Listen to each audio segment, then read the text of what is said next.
Parlons de la Côte d'Ivoire. Qu'est-ce que tu as pensé de l'élimination des éléphants à la Coupe du Monde? Un peu très déçu, certes, mais en même temps pas étonné. Parce que bon voilà, on pouvait déjà prédire ce qui allait se passer.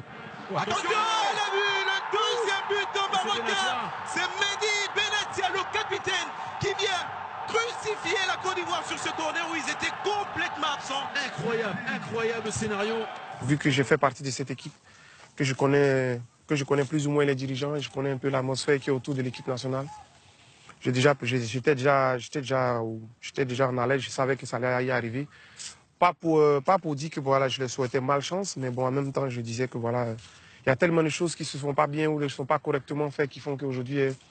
T'es pas surpris? Voilà, je suis pas surpris qui font que voilà, les premiers à prendre les pots cassés, ce sera voilà les joueurs, et puis bon, la population va s'en prendre aux joueurs.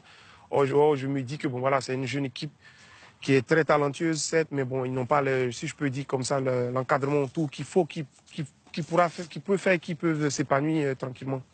Il y a Marc Wilmot, quand il a pris la sélection de la Côte d'Ivoire, il a dit, lorsque tu as pris ta retraite, que les portes de l'équipe nationale t'étaient grandement ouvertes. Juste avant le match contre le Maroc, on a entendu ton nom circuler autour de l'équipe nationale de la Côte d'Ivoire. Est-ce que ça aurait été possible de revoir un Yaya Touré avec le maillot des éléphants? Pour te dire vrai, le grand frère, moi je suis, comme tu le sais si bien, nous sommes les Africains, mais en même temps on est très très patriotes et très solidaires de notre patrie et puis de notre nation. Et comme je l'ai dit, voilà, l'équipe nationale, c'est quelque chose qui m'a apporté beaucoup.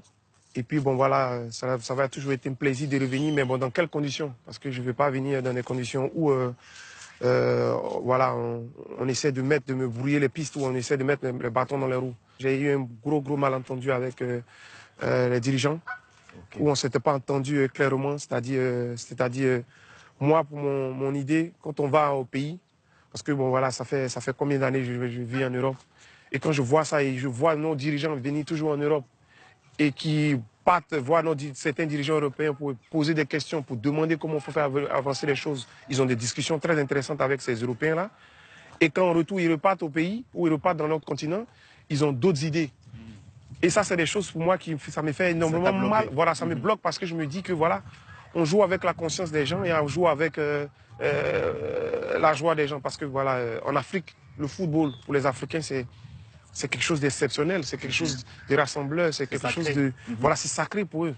Et eux, toute leur joie, c'est ça, au fait. C'était de nous voir, certes, dans nos clubs, mais nous voir venir jouer pour le pays, pour eux, c'est énorme pour eux. Et voilà, quand tu as des gens à côté, autour, qui le font croire le bonheur, qui le font croire des couleurs blanches et en arrière, on ne voit pas ça.